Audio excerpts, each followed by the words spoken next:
شیخ ابن سینا بلخي په سفر روانو. یو ځای دمه وکړه، آس یې په ونه پورې وتاړه، واښه یې ور واچول، خپله یې هم په ډوډۍ خوړلو شروع وکړه.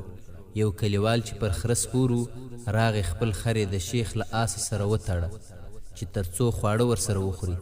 خپله یې هم له شیخ سره په ډوډۍ خوړلو شروع وکړه.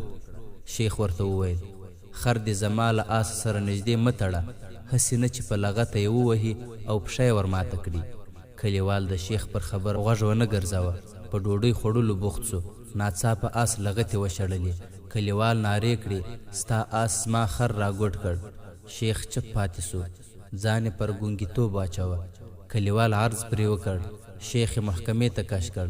قاضي له شیخه د کیسې حال پوښتنه وکړه. شیخ همداسې چپ ناست و. قاضي کلیوال ته وویل: دا خو ګونګی دی. کلیوال ورته وویل: دا ګونګی نه دی، ځان یې پر ګونګیتوب اچولی دی چې له تاوانه ځان خلاص کړي.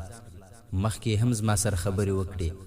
قاضي پوښتنه ځینې وکړه: ستا سره یې خبرې وکړې؟ ده ورته وویل: هو، ما ته یې وویل چې خر دې زما له آس سره مه تړه، هسې نه چې آس لغته وغورځوي او خر دې ګوډ کړي. قاضي وخندل او د شیخ ابو علي سینا پر پوهه یې افرین ووایه. وروسته شیخ قاضي ته وویل: د کم عقلانو جواب خاموشي ده. چې وروسته دا جواب په متل واوښت: د ناپوه په مقابل کې چوپتیا تر ټولو غوره جواب دی، ځکه همدا چوپتیا د ناپوه مرګ دی.